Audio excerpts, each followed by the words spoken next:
Hello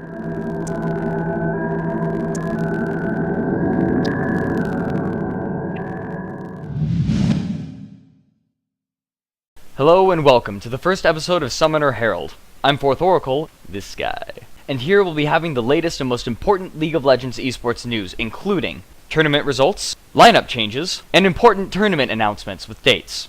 Now since this is episode 1, there will be a lot of old news to catch up on, so bear with me. The biggest piece of news, ironically, is that we're in a dry spot right now when it comes to big tournaments. The reason this is important is there are a lot of things that happen in these lulls of action. The most important being lineup changes, and losing my wolf, and new teams being formed. The former happens usually because a team doesn't have to worry about playing with a new player fresh out of the gate. This way they'll have time to practice. The latter happens because these teams will be able to practice with each other before a big event and really get their names out there.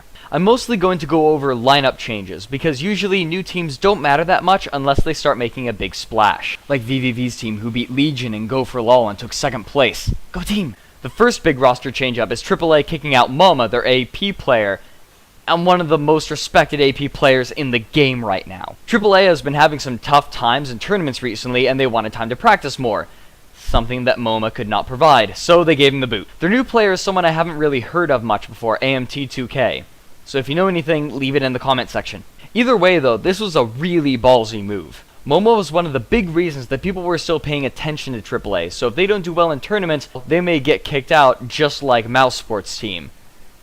Ouch. In the meantime, Cypher has kicked out their newest member, I'm So Fresh, for not doing well in tournaments, and Absolute Legends has kicked Anguish for being a dick. Or the rest of them were being a dick to him. I'm not sure. All it says is that they didn't get along very well.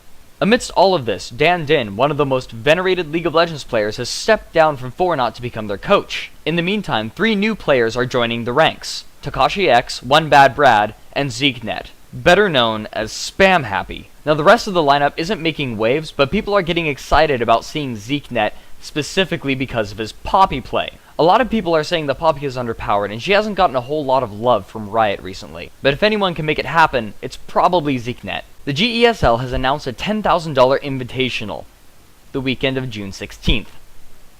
The same weekend as DreamHack. Oops.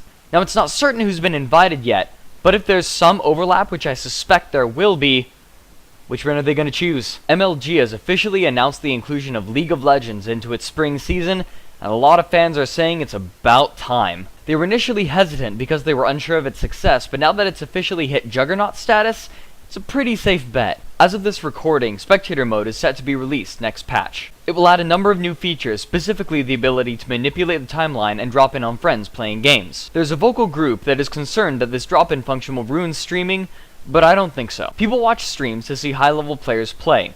They've also gotten more shrewd recently, drawing in more viewers by giving out pointers while they play. There's no way to watch a specific player play through the PvP.net client unless he's on your friends list. And the 5 other games that are available? It's pretty paltry compared to the number of streams. Riot has put a lot of effort into their esports community, and they aren't going to let it die. So for those of you who have been a bit confused as to where CLG US and Fnatic have been, they've been over in South Korea competing in a tournament.